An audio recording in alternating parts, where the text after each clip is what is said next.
There's something whimsical about the world of magic. No matter how old you are or where you come from, magic is what brings wonderment to the world. Welcome to Celebrate Michigan, the show produced on the campus of Madonna University. I'm Chris Benson, and our guest today is not just a crafter or a woodworker, but has been described as a true gift to society. Please welcome Mark Gibson from Wood Turned Magic. True gift. Thank you. Thank you for having me on. It's a pleasure. Oh, Mark, we're really happy to have you here today. So this had to begin somewhere, right? Well, yeah, and it's an odd beginning. Okay. My father was born in 1919. Graduated from Rochester High School here in Michigan in 1937, valedictorian of his class. He got a letter from a friend of his in 1935. In fact, I have the letter. Oh my gosh. Wow. It's 90 years old. Oh, wow. And it's from a friend of his named Les Hopkins, who he went to school with until Les moved away. And the letter starts out with, make me a souvenir on your lathe. It's the first line in the letter. Now, if you knew my dad, when he passed away, had 3 doctorate degrees. He had thousands of books. He had no tools. My dad, he was a staff sergeant in World War II with the 95th Infantry. He came home, became a minister, but I never saw him with a tool in his hand. We had a drawer in the kitchen that had a couple of miscellaneous screwdrivers and wrenches. That was all the tools we had in the house. I think we all have that drawer. So the thought of him with a lathe was really kind of perplexing. And then so when somebody gave me the opportunity to get a lathe, I was like, well, sure, I'll take it. They had an old beat-up lathe, and I took it. And the first thing I turned kind of looked like a wand. I mean, I was trying to figure out what the tools were and how to use them. And then the kids wanted wands, the grandkids wanted wands, the kids in the church wanted wands. And so I just kept making wands. Wow. But it was just because I found out that my father used to use a lathe during the Depression. Oh my gosh. What an interesting, now describe, for anybody who hasn't seen a lathe before, how would you describe it? Okay, a lathe, it's a large machine that spins wood. And as it spins it, you take a chisel or a skewer, a gouge, a tool, and you run it along the edge of the wood and chip off everything that doesn't look like a wand in my case. But you shape bowls and vases and wands and everything else. But it's as the wood spins, you just take these sharp tools and cut away wood as it's spinning till you end up with a finished product. And you use the word turned. That for a lay person, not in the field, tell us why that term. What does that mean? The wood, because the wood is turning on the lathe. Because it's spinning, it's called wood turning. Okay. And that's just where it what comes they from. call Okay, excellent. So you have gone on from these humble beginnings to create, how many wands would you say you've created? Oh, I've made thousands. Thousands, Yeah. okay. And what is it about a magic wand that draws people to it? Well, first, there's something just about wood. People are just naturally drawn to wood. There's some connection to it.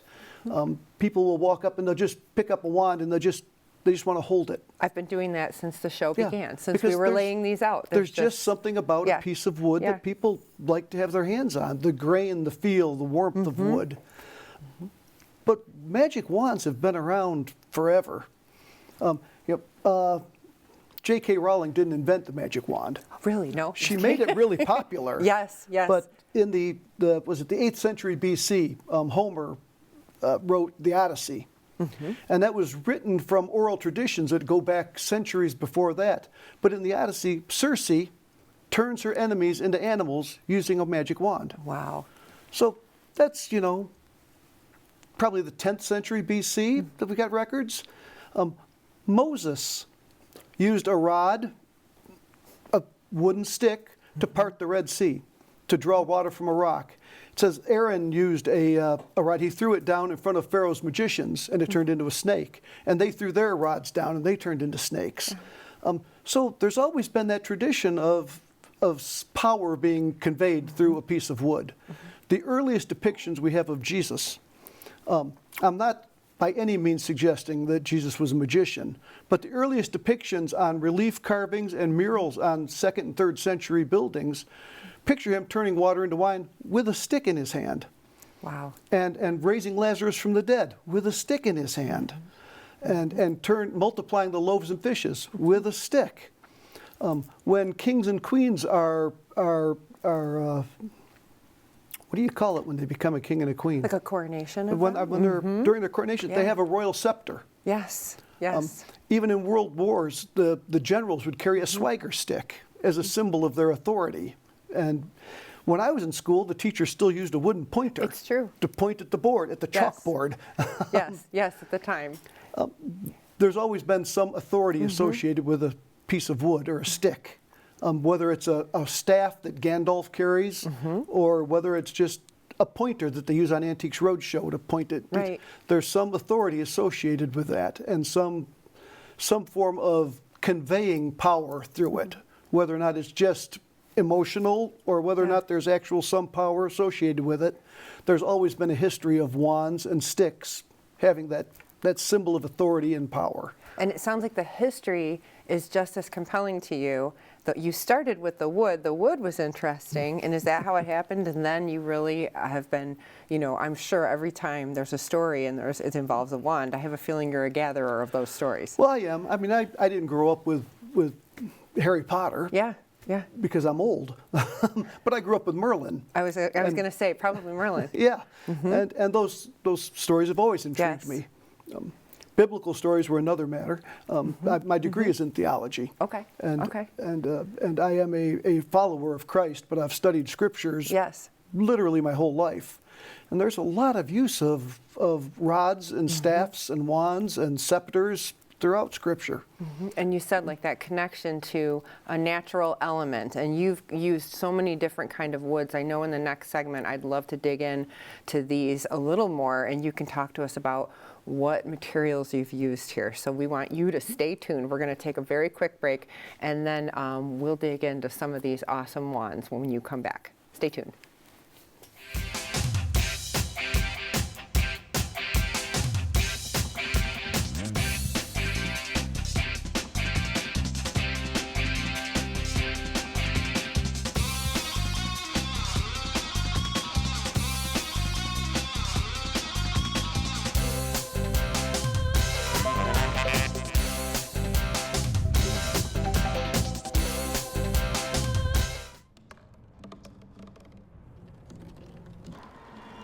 Everybody has a dream.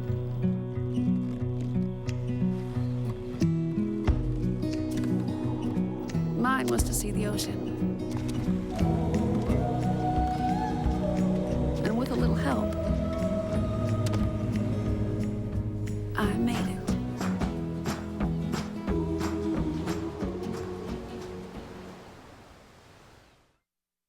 Fast-paced family life in need of a slowdown?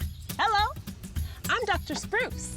Did you know all those green shapes on maps are parks and forests? It's true. Visit discovertheforest.org and plan to visit a park or forest near you, instead of just wondering what it would have been like. While the word forest might make you think of distant lands from far, far away, please note parks and forests are closer than you think, which means things like beautiful scenery, fresh air, and family time are also closer than you think.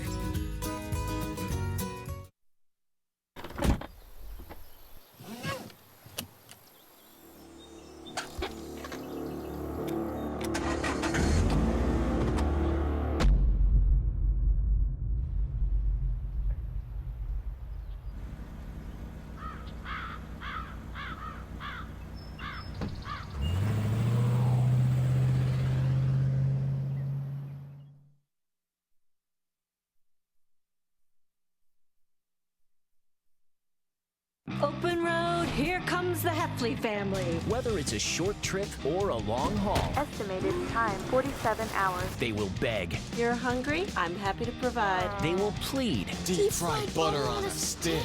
But whatever you do, don't wimp out. Now you're talking. Make them buckle up. He can't hurt. Remember, safety first. Cheese curls second. Are you orange?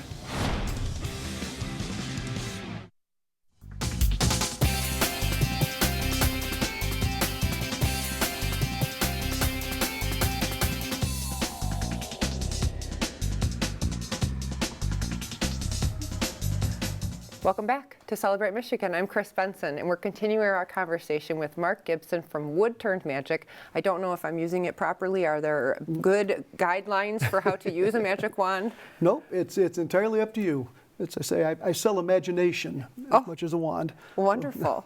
So tell me about some of the materials, like this wand, for example. What is this made of? Well, it's mahogany. Okay. There's a piece of turquoise in the end of it. Oh my gosh, it's beautiful. And the little design is just, I pyrographed it just with a wood burning kit. Yeah, yeah.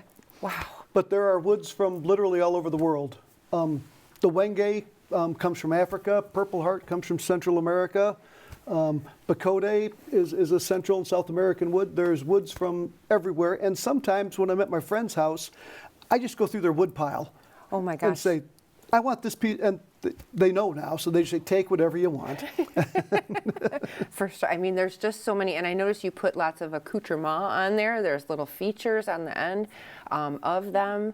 How do you get inspired to make these different creations? Well, I owe a lot of it to ADD. Oh, hey, whatever works. I just pick up everything I can that looks like it would be a good end to a wand. Yeah. And my wife helps me. She'll come home with a bag someday and say, I found these buttons. Do this, These right? are good metal buttons. And so whatever I can find that I think works. Voila, we have a wand, right? And I know there's some pictures that you're going to share with us too, because I understand you have sold and created thousands of wands. So let's take a look at what we're going to, oh my gosh, look at those. Yep, and those have antler handles. The little nub on the end of the one is antler, and the handle on the other one is deer antler. And I use Michigan white-tailed deer antler. I don't hunt. I'm not opposed to hunting. I just don't have time to hunt. Yeah, understood. That's maple that I use dyes on to get the rainbow effect. And they sell well. People like the colors. Yeah, they're beautiful. Oh, look There's at those. a whole bunch of dyed wands. Just beautiful. And most of those are what we call a flamed maple or a figured maple. Oh, okay. Oh my gosh. That's a vampire slaying kit. Ah, okay. Well, there it is. I can see. Because that it's is better awesome. to need one, it's better to have one and not need it than need it and not have it. Oh, agreed. But they come with holy water, sacred earth, rice and salt, and a crucifix or two, garlic, a candle, a vampire stake, and the stakes I turn on the lathe. Those are awesome. And that's another vampire Wow. kit. The cloth on the back of those is altar cloths from a church Oh, interesting. that didn't need them anymore. Yeah. And that's my booth at Comic-Con. Oh, wow.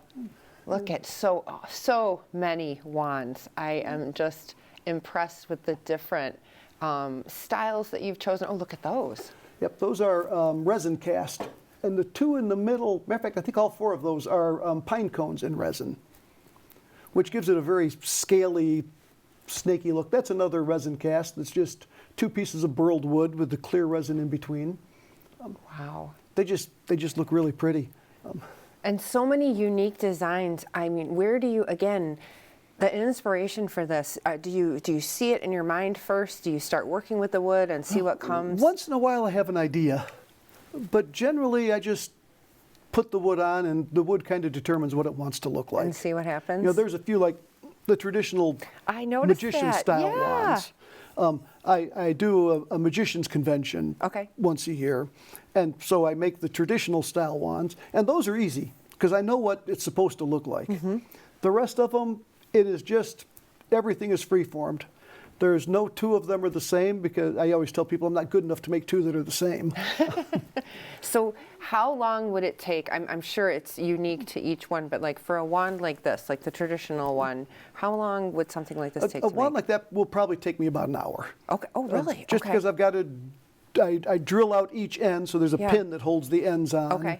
And then getting it all straight. But a basic wand, like it's just a single solid piece of wood, I can make these in 20 minutes. Oh my gosh. And if I'm doing something more elaborate, like an antler handle, and I have to fit pieces of wood onto it, sand everything down, that might take a few hours. Okay. And then if I'm doing resin cast, well, the resin's got to sit in a pressure pot overnight before I can do anything with it, and then turn it, and a lot of times these break on the lathe. But those will take a day or two, all told, because it's just a long process. And where did you learn all of these skills? Self-taught? Yeah, how? just self-taught, just ADD. I've done pretty much everything at one point or another, and this is just the next thing that I'm doing. Trial and error? Are there a mistake? And are there wands that will never make their way onto the blanket here? There are wands sometimes that will break on the lathe, and they just snap in half and I will put them back together and make them. And I usually tell people, if they pick it up at a Comic-Con, I'll say, "That's a cursed wand. Buy it at your own risk." And they go, "What do you?" I said, "That wand tried to kill me on the lathe." Oh my gosh! It snapped and fired itself at me. Wow. So I've put it back together. It's fine, but it's a cursed wand. Buy it at your own risk, and they always buy them. Now, do you have a favorite? I know that's again, or a favorite style.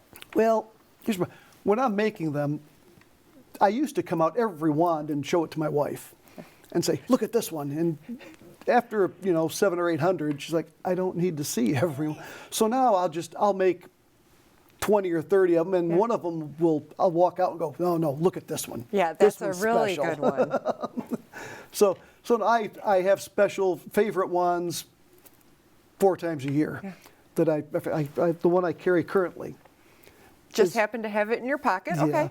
It's just, I just like it. Yeah. It came off the lathe, I put it together, and I went, "Yeah, I like this one. I'm going to keep this one." And eventually I'll sell this one when I find another one that I like better. But it's fun to carry a wand with you. You sit in a restaurant or something, and if there's little kids nearby, you take it out and you wave it over your food or something. Just to see the look on their faces. It's oh my gosh. priceless. Well, I'm going to create a commercial break. So once we come back, we'll discuss more from Wood Turned Magic and Mark. We'll see you soon.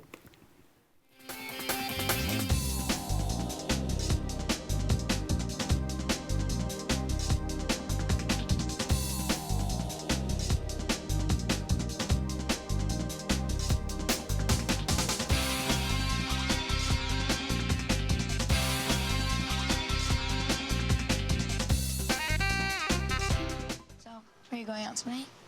I can't. My parents say I have to be home right after work. That's so gay. Totally gay. Ugh, that is so Emma and Julia. Why are you saying that's so Emma and Julia? Well, you know, when something is dumb or stupid, you say that's so Emma and Julia. Who says that? Everyone. Imagine if who you are were used as an insult. When you say that's so gay, do you realize what you say? Knock it off. Sounds like you could use some Van Gogurt. It's fortified with arts-rich nutrients to improve your math and reading skills. Catch! Van Gogurt, thanks. So what's the deal with your ear? Always with the ear, huh? Feed your kids the arts. For 10 simple ways to learn how, visit AmericansForTheArts.org. So we were walking to school. I started thinking about lunch. Mom packed me turkey and cheese. She's I really want smart. cheese pizza. Sometimes her mind wanders. We should have a sleepover. I remember saying, Laura? I think I heard Mom say something. The sign says don't walk. Sometimes it's so overwhelming. I really hope she doesn't I have really another hope I bad don't day have at another school bad day at today. school today. When you can see learning and attention issues from their side, you can be on their side. Go to understood.org, a free online resource with support and tools to help your child thrive. Yes, ready.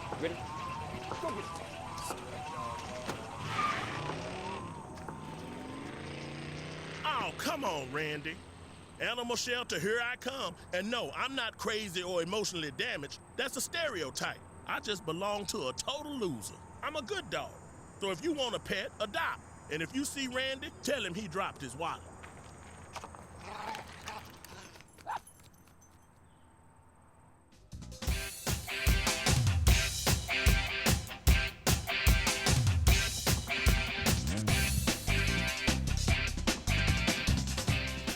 Welcome back to Celebrate Michigan. I'm Chris Benson, and I'm here again with Mark Gibson from Wood Turned Magic. We've been looking at some amazing wands. Dare I say magic wands? Are they? Do they come preloaded with magic, or is that something that's acquired from the user? Well, I tell people it's like a guitar. If you know how to use it, it works great. If you don't, it's a piece of furniture. It's true. That's true.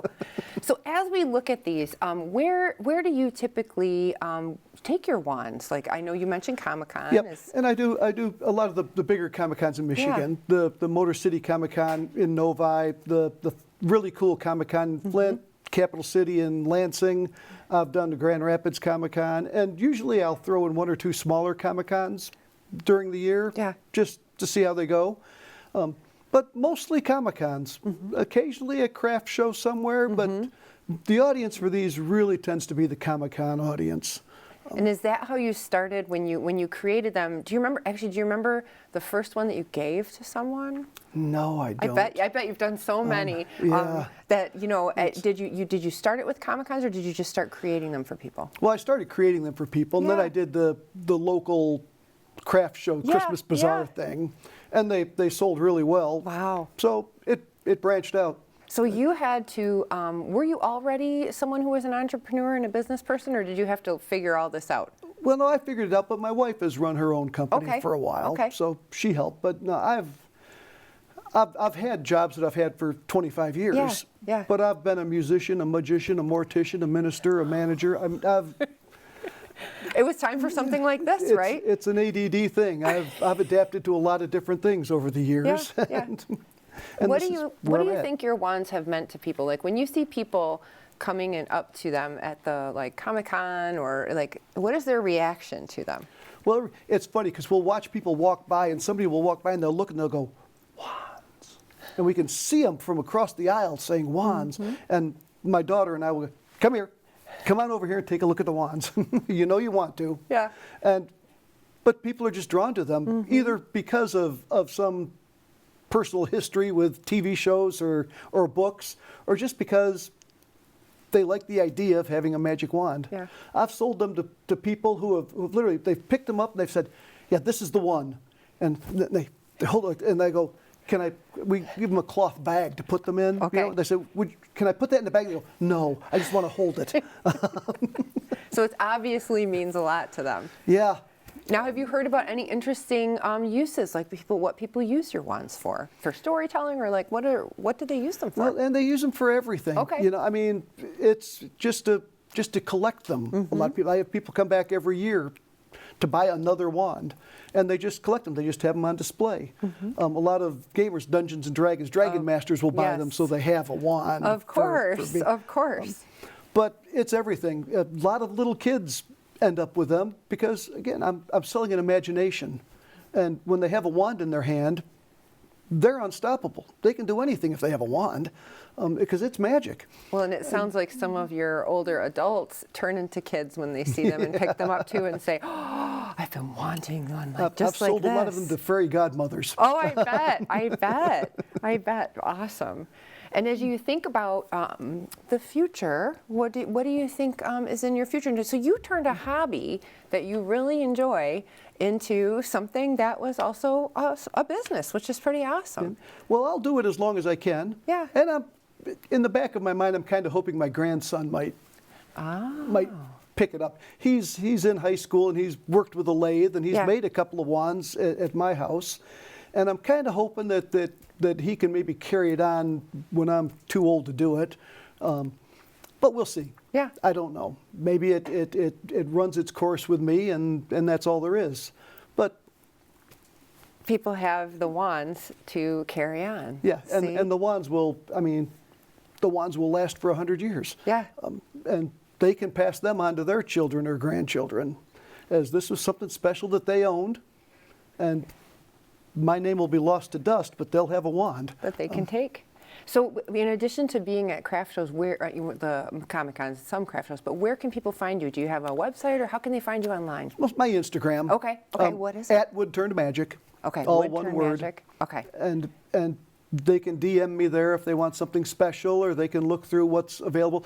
The problem with buying a wand online is wands are the kind of thing, it's a very tactile experience. Yes. You want to pick it up, you want to hold it, you want to touch it, you want to feel if it's spaced right in your hand, if it's got the right weight or the right warmth to it, or if you're left-handed or right-handed. Sometimes with the antlers it makes a difference. Yes.